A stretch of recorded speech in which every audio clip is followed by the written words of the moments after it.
I'm going to show you how to mod your PlayStation for use with Guitar Hero Custom. Alright, you're going to need a piece of tissue and a Phillips screwdriver. Okay, when you open your PlayStation, if you have a disc in there, usually what will happen is you'll try to spin it, and this will happen.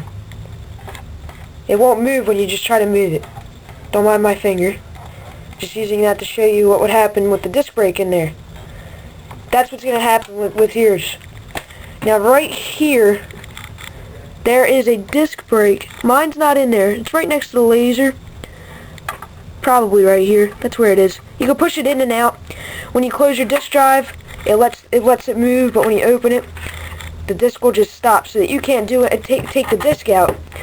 So what we're going to have to do is we're going to have to get rid of that. And there's also a sensor right here, which I already took out. And, well, I didn't take it out. I already fixed it. And there's another sensor way in the back underneath this little latch. And that's why we have to open up your PlayStation. Okay, so turn over your PlayStation.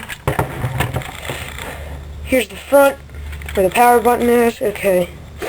Now, you see all these little black pads everywhere on the back. I already have one of mine off, right here. It's a screw. There's screws underneath all these. Right here should be your warranty sticker. It's a small square, covers over top of this one. It'll just say, like, if you take this off, it'll void your warranty. But you don't have to worry about that, because if you've had your PlayStation for more than 1 year, it's already out.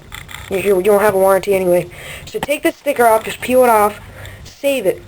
Put it somewhere where it's not going to get ruined. Okay.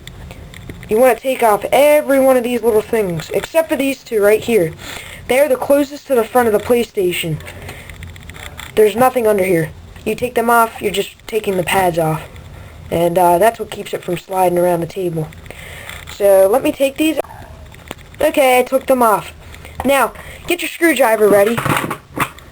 Just to make it a little bit faster, I'm going to use my power tool to take all these out. They're all the same length screws, so you don't have to put them in a special order, so you remember where they go, because you can put them anywhere. So take them out. Okay, now that you have all of your screws out of the holes, you can now take apart your PlayStation. Just flip it over again, so that this side is facing you. And there's a flat side right here. It's just smooth. Just lift up on that a little bit. As you can see, it comes right up. And just put a little force into it. See how you can look in it? But it's still wobbling on there. It's not completely off. Don't force this part where the power button is. Just, this part's a little tricky because it's a little more fastened in there. You don't want to force it way too much because you can damage the inside of your PS2. But you just do it really... Here, hold on. I gotta get a good grip on it. You just tap on it. It comes right off. Pull the top off. Here's the inside of your PlayStation. Put that to the side for now. Here's the top of your PlayStation. Okay. Basically what you're doing with this is you're taking out the disc brake that would be right here. Here's the laser. Here's the little spinny thing. Here's the disc brake. This is the thing that'll stop it. It's not there on mine. But if you turn it directly over, there's a screw here. You just take the screw out, take the spring off, put it in your little pile of screws. Your disc brake is taken off. Put that to the side. Now you've got your PlayStation. Okay, here it is. It's just without the top, all your USB ports. Alright. Okay. See this little screw right here? Right next to it where this little white thing is, that is where the sensor is. That tells the PlayStation that it's open or closed.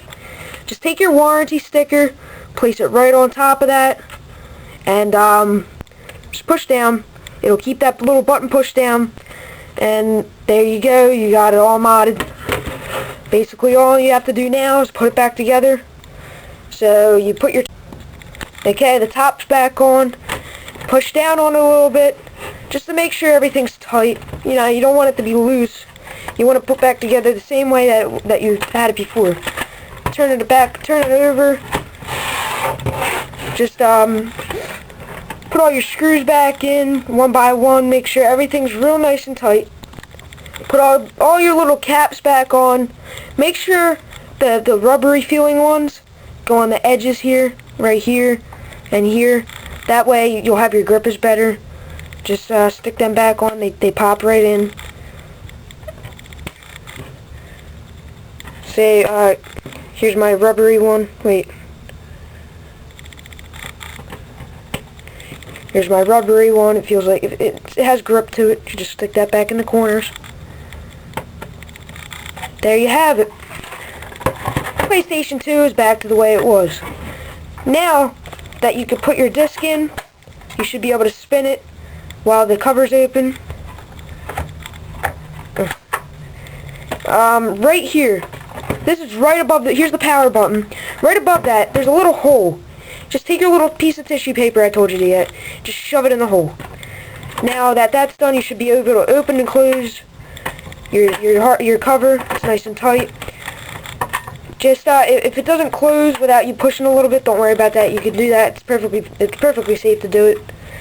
And next I'm going to show you how to play your custom Hero 2 disc with only your newly modded PlayStation and your original Guitar Hero 2 disc.